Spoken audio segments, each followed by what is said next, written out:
नमस्कार दोस्तों, स्वागत है आप सभी लोगों का हमारे यूट्यूब चैनल पर और आज लेकर उपस्थित हैं आपके सामने विज्ञान खंड के महत्वपूर्ण 15 प्रश्नों को जो आपके पीवाईक्यू के सेशन के सारे प्रश्न पूछे गए हैं। देखते हैं कि पिछले जो सेशन में आपके प्रश्न पूछे गए, पेपर में पूछे गए, वो प्रश्न कैसे थे और उनका उत्तर क्या होता है। दोस्तों, स्वास्थ्य कारणों से 2 दिन क्लास नहीं हो पाई, उसी का आपका पूरा रिकॉर्डेड फॉर्म में दिया जा रहा है। बाकी सभी क्लासेस आपकी लाइव रहेंगी, लेकिन लाइव की टाइमिंग थोड़ी-सी परिवर्तित रहेगी, 9 बजे से रहेगी। इस चीज़ के आप नोट कर लीजिएगा। आगे की जो क्लास है 9 बजे मॉर्निंग क्लास संख्या 68 है। चलते हैं, देखते हैं कि हमारे पहले प्रश्न का उत्तर क्या है। कितने प्रश्न सही होते हैं कमेंट में जरूर बताइए।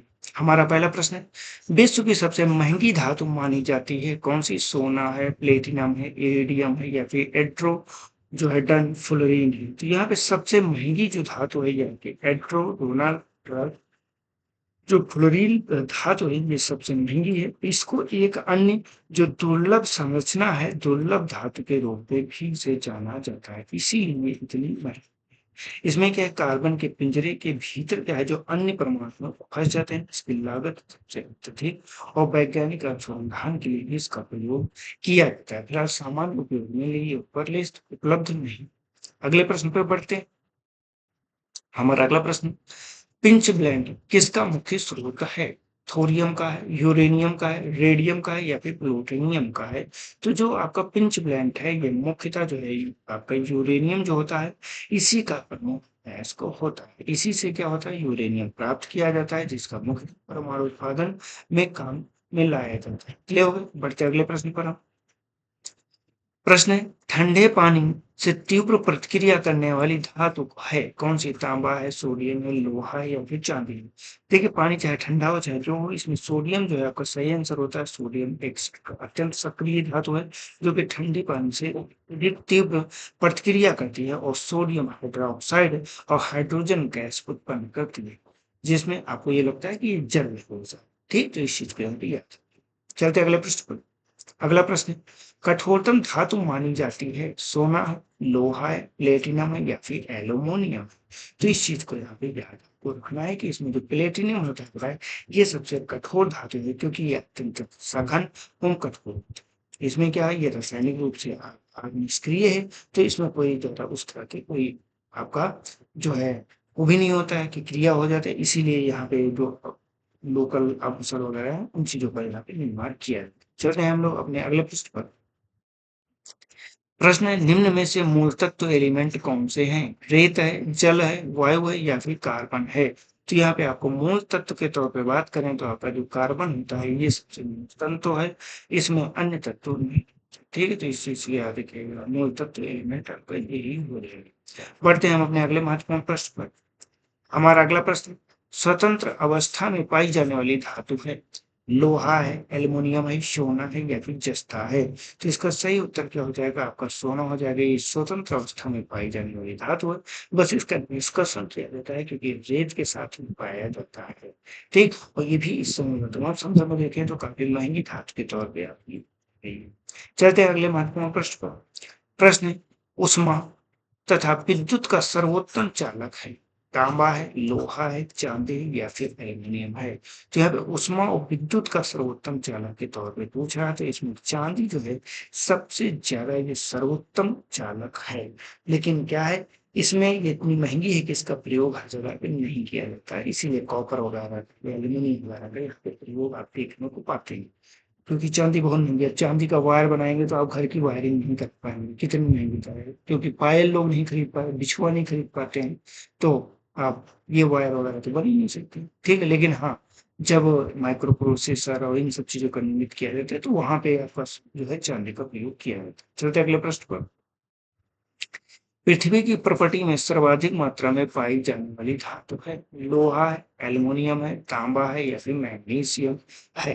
तो यहाँ पे आपको इस चीज को याद रखना है कि जो एल्युमिनियम है ये आपकी पृथ्वी की प्रॉपर्टी में सर्वाधिक पाई जाने वाली धातु होती है। अब यहाँ पे क्या है, जैसे कि बात करते हैं तो ये बॉक्साइट एस के रूप में मिलती है और इसे औद्योगिक दृष्टि से जो है काफी महत्वपूर्ण मानते हैं और इसका निष्कर्षण किया।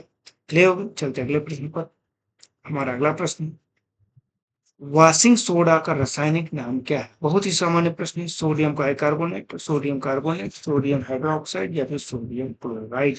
तो यहाँ पे बेटा आपको याद रखना है, जो सोडियम कार्बोनेट होता है ये आपके वॉशिंग सोडा होता है। इसका अगर रासायनिक सूत्र की बात करते हैं तो Na2 हो जाता है, CO3 हो जाता है, इसके अलावा 10H2O हो जाता है। जल के जो है आपके 10 अणु यहाँ पे बनते हैं। ये आपका सोडियम कार्बोनेट होता है, ठीक है, जिसे हम कहते हैं, इसे वॉशिंग सोडा कहते हैं। चलते अगले प्रश्न पर।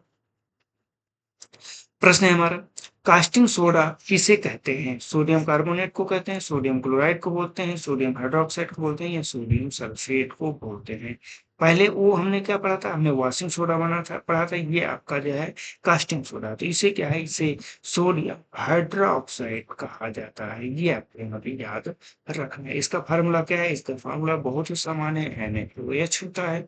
इस चीज को आपको याद रखना है। इससे मुख्यतः साबुन हो गया, कागज हो गए, जो रासायनिक उद्योग है उन उद्योगों में इसका प्रयोग करते हैं। बढ़ते हैं अगले प्रश्न पर। हमारा अगला प्रश्न है, नीला थोथा ब्लू जो रेड बॉल है क्या है? आपका फेरस सल्फेट है, कॉपर सल्फेट है, जिंक सल्फेट है या फिर मैग्नीशियम सल्फेट है? तो यहाँ पे आपको याद रखना है, ये बेटा आपका कॉपर सल्फेट होता है। नीला थोथा, इसका रासायनिक सूत्र क्या है? CuSO4 होता है। इसके अलावा 5H2 हो जाता है। ये इसका क्या है? ये इसका रासायनिक सूत्र होता है। इस चीज को यहाँ पे याद रखिएगा। इसका मुख्यतः जो उपयोग होता है नीला थोथा का, ये कीटनाशक के रूप में, कवकनाशी के रूप में होंगे एवं रासायनिक जो प्रयोग होते हैं उन प्रयोगों के तौर पे इसे किया जाता है। चलते अगले प्रश्न पर। हमारा अगला प्रश्न है, हाइपो किसे कहा जाता है? सोडियम क्लोराइड को कहा जाता है, सोडियम थायोसल्फेट को कहा जाता है, सोडियम नाइट्रेट को कहा जाता है या फिर सोडियम फास्फेट को कहा जाता है? तो हाइपो, आखिर हाइपो है क्या? तो हाइपो बेटा सोडियम थायोसल्फेट जो होता है इसे ही कहा जाता है। इसके सामान्य रासायनिक फार्मूले की बात करते हैं तो Na2 हो जाता है, H2 हो जाता है, इसके अलावा O3 हो जाता है। ये इसका सामान्य रासायनिक नाम होता है या प्रतीक होता है। इसका मुख्यतः उपयोग जो किया जाता है किसमें किया जाता है? आपका फोटोग्राफी में होता है, जिसको हमने पहले से ही आपको बता रखा है, ठीक है। आप फोटोग्राफी, इसी को हटाने के लिए किसका प्रयोग करते हैं? आप जानते हैं सिल्वर ब्रोमाइड का प्रयोग किया जाता है, AgBr का प्रयोग किया जाता है। क्लियर? चलते हैं हम लोग अपने अगले प्रश्न पर। हमारा अगला प्रश्न, सिल्वर ब्रोमाइड का उपयोग किसमें? औषधि में, फोटोग्राफी में, उर्वरक में या फिर कांच निर्माण में? अभी थोड़ी देर पहले ही बताया, तो कोई जरूरत नहीं दोबारा बताने की। फोटोग्राफी में इसका प्रयोग किया जाता है और ये प्रकाश संवेदी यौगिक होता है, जिसका उपयोग प्लेटों पर प्रक्षेपण में किया जाता है। चलते हैं अगले प्रश्न पर। अगला प्रश्न है हमारा, सिल्वर आयोडाइड का उपयोग मुख्यतः किसमें किया जाता है? अब देखिए वहां पे सिल्वर ब्रोमाइड पूछा गया इसके पहले प्रश्न में, यहाँ पे सिल्वर आयोडाइड का प्रयोग किया गया है। और सिल्वर आयोडाइड का प्रयोग हमेशा क्लाउड सीडिंग के लिए प्रयोग किया जाता है या फिर आर्टिफिशियल जो रेन होता है, कृत्रिम वर्षा, इसमें प्रयोग करता है। यह क्या करता है? ये बादलों को संघनन करके नाभिक का कार्य करता है। चलते हैं हम अपने अगले महत्वपूर्ण प्रश्न। अगला हमारा प्रश्न, लिथियम बाइकार्बोनेट का उपयोग किसके उपचार में होता है? मधुमेह में, गठिया में, रक्तचाप में या फिर कैंसर में? तो यहाँ पे लिथियम जो बाइकार्बोनेट होता है ये गठिया के उपचार में इसका प्रयोग किया जाता है, क्योंकि ये क्या करता है? ये यूरिक अम्ल को पूरी तरह से नियंत्रित करने में सहायक होता है। इस चीज पे स्थिर है। तो आज के सेशन में कितने प्रश्न आपके सही हुए जरूर बताइएगा। इस प्रश्न का जो उत्तर कमेंट बॉक्स में देना है। दूधिया मैग्नीशिया मिल्क अपना मैग्नीशिया का उपयोग किस रूप में होता है? प्रतिजैविक के रूप में, प्रति अम्ल के रूप में, नाशक के रूप में या फिर कीटनाशक के रूप में? आपके कमेंट का रहेगा इंतजार। अब हम देख लेते हैं जो कल हमने प्रश्न पूछा उस प्रश्न का उत्तर। हमारा प्रश्न था, भारत में विदेशी विनिमय भंडार का रख रखाव किसके द्वारा किया जाता है? वित्त मंत्रालय के द्वारा, भारतीय रिजर्व बैंक के द्वारा, नीति आयोग के द्वारा या फिर वाणिज्य मंत्रालय के द्वारा? तो यहाँ पे जो रख-रखाव होता है ये हमेशा भारतीय रिजर्व बैंक के द्वारा ही किया जाता है, क्योंकि यही जो है अंतर्राष्ट्रीय व्यापार, भुगतान, विनिमय दर, स्थिरता, आर्थिक सुरक्षा, इन सब चीजों को रेगुलेट करता है। तो बेटा आज के सेशन में इतना ही रखते हैं। अभी शाम को जो हमारी लाइव क्लास होने वाली है ये स्टैटिक जीके की रहेगी। टाइम रहेगा आपका 9 बजे से। तो जरूर से जरूर आप 9 PM पे आपसे जुड़िएगा। क्लियर? तो आज से आपकी क्लास फिर से 9 बजे से लाइव स्टार्ट होगी। टाइम आपका 8 से 9 है। तो अगर आपको कंटेंट हमारा पसंद आता है तो चैनल को सब्सक्राइब कीजिए, वीडियो को लाइक कीजिए और अधिक से अधिक अपने दोस्तों को भी शेयर कीजिए। मिलते हैं हम लोग नेक्स्ट सेशन में, तब तक के लिए जय हिंद, जय भारत, आपका दिन शुभ।